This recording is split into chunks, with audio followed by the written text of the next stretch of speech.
안녕하세요. 저는 기쁨 침례교를 섬기고 있는 이승현입니다. 네, 오늘은 1월 10일이고요. 네, 현재 시각은 아침 6시 26분입니다.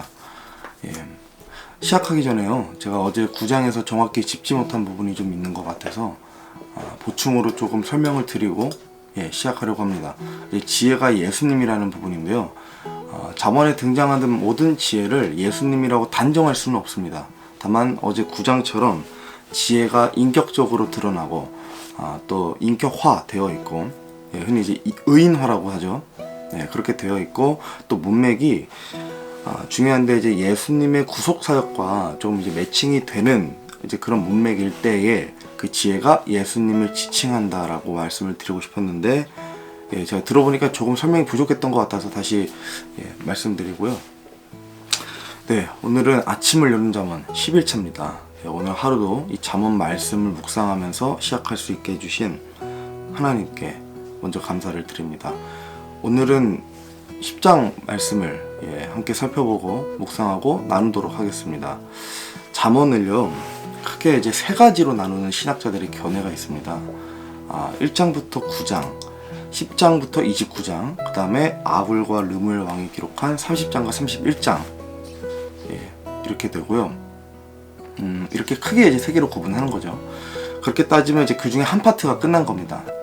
그 중에 한 파트가 끝났습니다. 그래서 1장부터 9장은 저희가 잘 그동안 봐왔던 대로 청소년, 또 청년들, 또 다음 세대의 구성원들, 뭐 어린 자녀들, 부모의 아래 있는 어린 자녀들에게 우선적으로 포커스가 맞추어져 있는 부분이고 또 그들이 특히 조금 더 약한 부분에서 많이 이제 얘기하는 그런 부분들을 봤고요.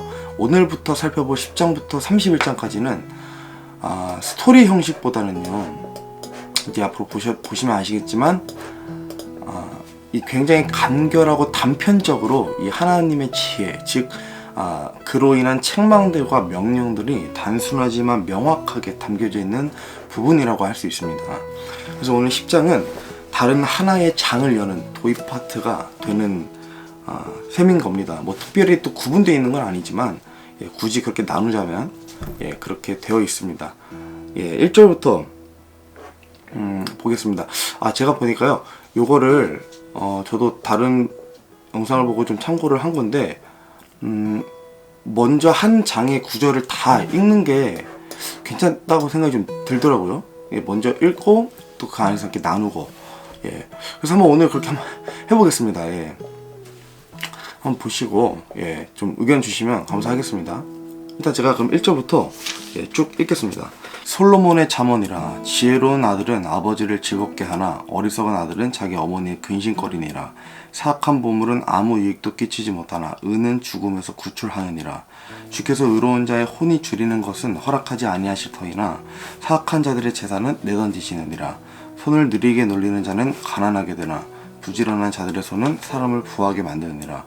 여름에 거두는 자는 지혜로운 아들이나 수학 때에 잠자는 자는 수치를 끼치는 아들이니라. 복은 의인의 머리 위에 있으나 폭력은 사악한 자들의 입을 덮느니라. 의인의 기념하는 것은 복된 일이지만 사악한 자들의 이름은 썩으리라. 마음이 지혜로운 자는 명령들을 받아들이지만 수다를 떠는 어리석은 자는 넘어지리라. 올바르게 걷는 자는 안전하게 걸을 것이나 자기 길들을 굽게 만드는 자는 남에게 알려지리라. 눈으로 눈짓하는 자는 슬픔을 끼치며 수다를 떠는 어리석은 자는 넘어지리라. 의로운 자의 입은 생명의 샘이나 폭력은 사악한 자들의 입을 덮느니라. 미움은 다툼들을 일으키되 사랑은 모든 죄를 덮느니라. 명철이 있는 자의 입술에서는 지혜가 발견되나 회초리는 명철이 없는 자의 등을 위에 있느니라. 지혜로운 자들은 지식을 쌓으나 어리석은 자의 입은 멸망에 가까이 붙어있느니라. 부자의 재물은 그의 견고한 듯이요 가난한 자들의 궁핍은 그들의 멸망이니라. 의로운 자의 수고는 생명으로 이끄며 사악한 자의 열매는 죄로 이끄느니라. 훈계를 지키는 자는 생명의 길 안에 있으나 책망을 거절하는 자는 잘못을 범하느니라. 거짓말하는 입술로 미움을 감추는 자와 헐뜯는 말을 내는 자는 어리석은 자니라. 말이 많은 곳에는 죄가 부족하지 아니하나 자기 입술을 금하는 자는 지혜로우니라. 의인의 혀는 최상의 은 같고 사악한 자들의 마음은 가치가 적으니라. 의로운 자의 입술은 많은 사람을 먹이나 어리석은 자들은 지혜가 부족하여 죽느니라. 주의 복 그것은 사람을 부하게 하나니 그분께서는 그것을 슬픔을 더하지 아니하시느니라. 악한 일을 하는 것이 어리석은 자에게는 오락과 같으나 명철한 자에게는 지혜가 있느니라. 사악한 자에게는 그가 두려워하는 것이 닥칠 것이나 의로운 자들에게는 그들이 원하는 바가 주어지리라.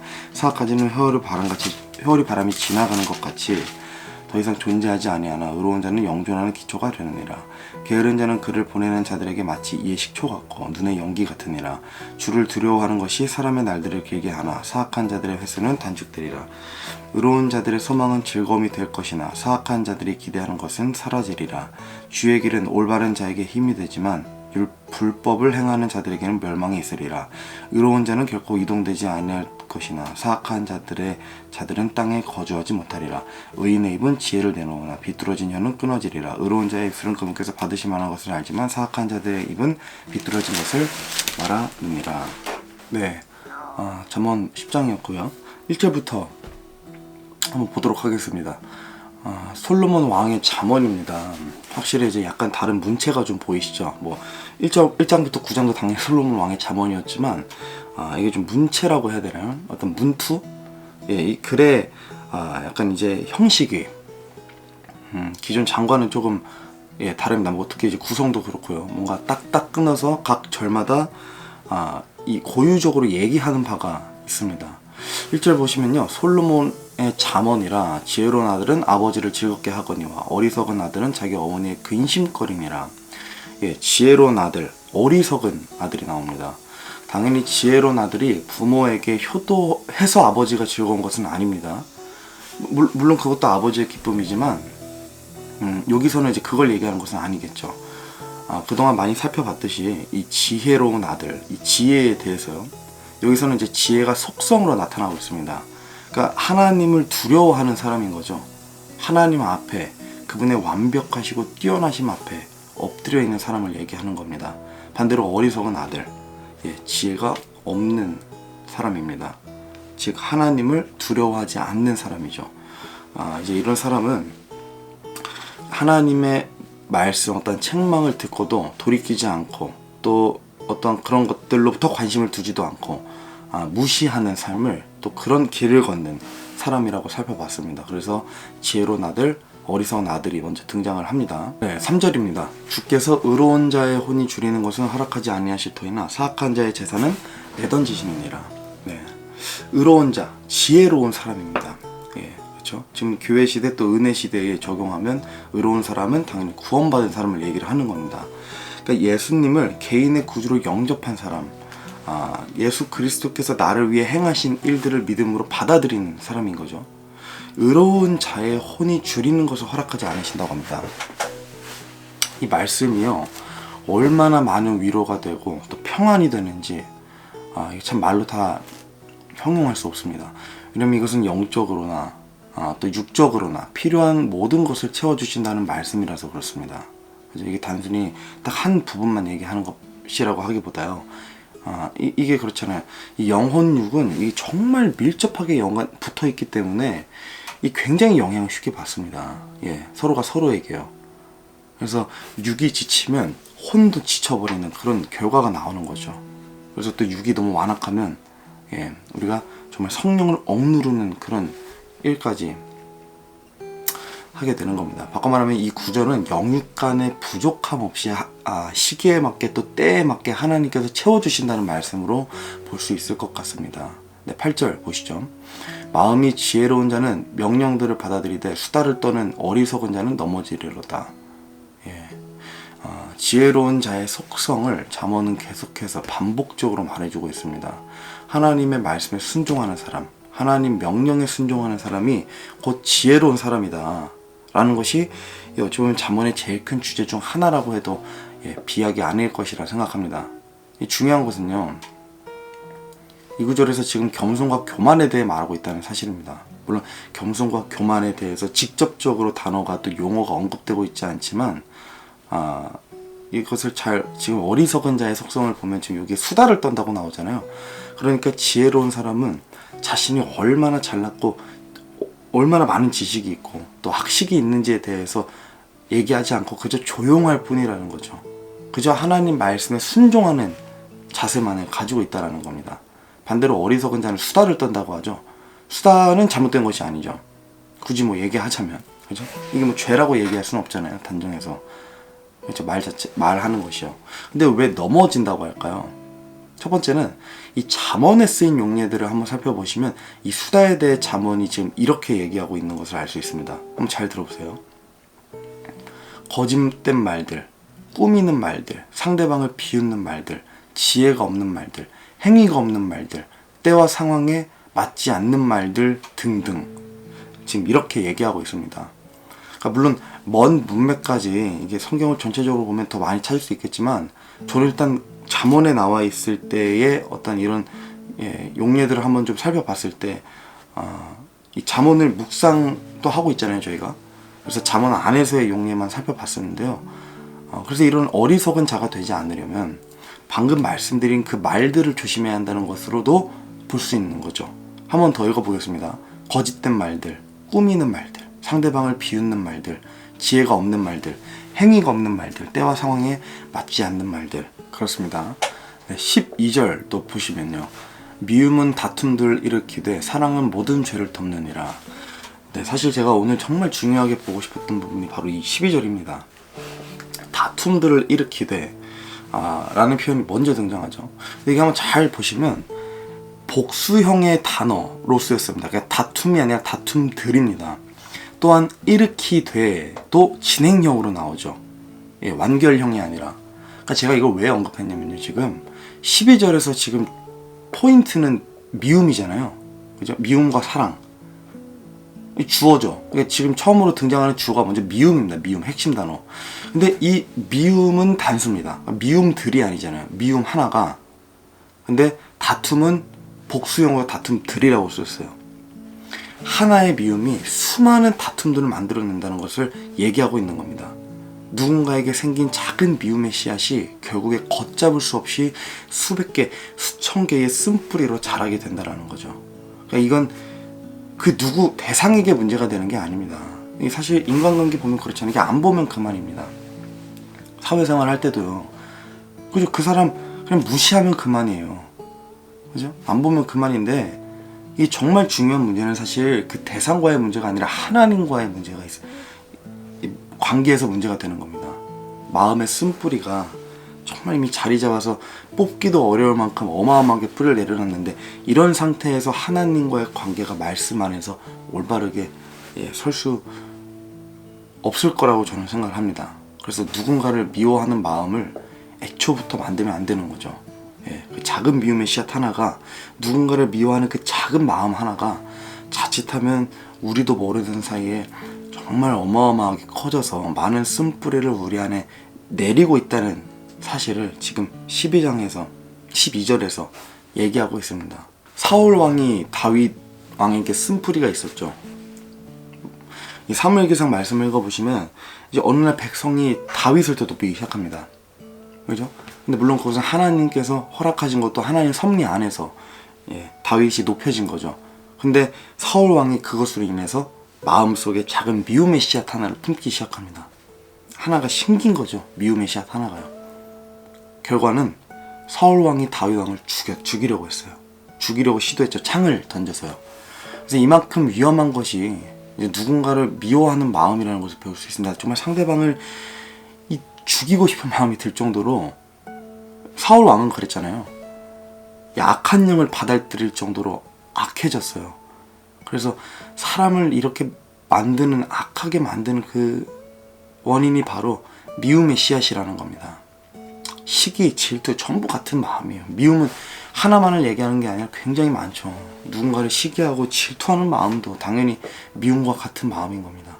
반대로 이 구절 후반부에 지금 비교되는 주어로는 사랑이 등장합니다. 사랑은 모든 죄를 덮느니라. 네, 당연히 예수님 생각나시죠? 저도 당연하게도 하나님 아버지 또 우리를 사랑하심으로 육신을 입고 이 땅에 내려오신 우리의 왕 예수님이 생각납니다. 이것이 제일 큰 사랑이고 그 누구도 할 수 없는 사랑인 거죠. 우리가 그분으로부터 선물을 또 은혜를 받았다면 이 받은 사랑의 티끌만큼이라도 저희가 실천할 수 있어야 한다고 저는 생각을 합니다. 네, 베드로전서 말씀에요. 4장 8절입니다. 무엇보다도 너희끼리 뜨겁게 사랑하라. 사랑은 허다한 죄를 덮으리라. 작은 사랑은 어찌 보면 실천하기 쉬울 수 있지만 이 뜨거운 사랑은 저는 어찌 보면 실천하기 어려울 수도 있겠다라는 생각이 들었습니다. 다만 미워하는 마음을 우리 안에서 또 공동체 안에서 교회 안에서 모임 안에서 치우는 것만으로도 제거하는 것만으로도 저희가 뜨거운 사랑을 서로에게 품을 수 있는 그런 지혜로운 성도가 될 수 있지 않을까 조심스럽게 생각을 해보고요. 19절에요. 말이 많은 곳에는 죄가 부족하지 아니하거니와 자기 입술을 금하는 자는 지혜로우니라. 19절에서도 지금 보니까 말에 대해서 다시 한번 언급하고 있습니다. 말 자체가 죄는 아니죠. 다만 말들이 모이면 죄가 많아질 수 있다는 그런 의미가 담겨있는 것을 미루어 봤을 때 이것은 악한 말들에 대해서 얘기하고 있는 가능성이 높을 수 있습니다. 또 바로 전후 구절을 봐도 그렇게 유추가 가능하고요. 그게 아니더라도 사실 이 말이라는 것은 그렇습니다. 혀는 불법의 세계라고 하잖아요. 성경 말씀에요. 통제가 안 되는 것이 대부분입니다. 습관적으로 내뱉는 말, 생각 없이 내뱉는 말, 이런 말 저런 말 얼마나 많습니까? 그래서 본인도 모르는 사이에 누군가에게 상처 주고 실족시킬 수 있는 말을 할 수도 있습니다. 그래서 더 조심해야 한다라는 그런 권면의 구절로 볼 수 있습니다. 어느 정도로 조심해야 하냐면 자기 입술을 금할 정도로 조심하는 자가 지혜로운 자다. 그렇게 볼 수 있습니다. 22절이에요. 주의 복 그것은 사람을 구하게 하나니 그분께서는 그것에 슬픔을 더하지 아니하시느니라. 복의 근원이신 하나님에 대해 지금 얘기하고 있습니다. 하나님의 복은 사람을 부하게 하는 것이라고 말하고 후반부에는 그것에 슬픔을 더하지 아니하신다고 말씀하고 있죠. 여기서 나오는 이 부하게 하다의 히브리어를 보면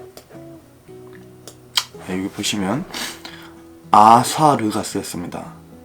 이것의 뜻을 보니까요, 곧바른, 또 번영, 행복, 뭐 이런 뜻이 좀 담겨져 있습니다. 또 욥기에 등장하는 부하게 하다와도 같은 이 용어가 또 용례로 쓰였습니다. 물론 이 구절에서는 당연히 이제 재물의 풍성함만 주시는 것은 아니죠. 이것도 마찬가지로 영적으로도 하나님께서 자신의 방법으로 이 풍성하게 채워주신다라는 것을 말하고 있는 겁니다. 솔로몬은 지혜뿐만 아니라 이 부에 또 재물에 있어서도 엄청나게 막강한 힘을 또 부를 가지고 있던 왕이었죠. 자신에게 아무리 많은 부가 쌓여도 결국에 슬픔과 이 근심과 고난들은 항상 있어 왔었습니다. 그래서 그런지 이 구절 후반부를 다시 보시면 그분께서는 그것에 슬픔을 더하지 아니하신다고 지금 기록했죠. 그러니까 하나님께서 주시는 복은 어떠한 슬픔이나 불안이나 근심들로 의심할 필요가 없을 것이다 라는 부분을 말씀하고 있습니다. 마지막으로 32절 살펴보고 마치겠습니다. 의로운 자의 입술은 그분께서 받으실 만한 것을 알거니와 사악한 자의 입은 비뚤어진 것을 말하느니라. 전에도 살펴본 것처럼요, 성경에서 보통 비유와 비교를 동시에 하실 때나 또는 선한 것과 악한 것을 비교하실 때에는 그 선한 것을 더 많이 강조하시기 위함이다 라고 생각하시면 좋습니다.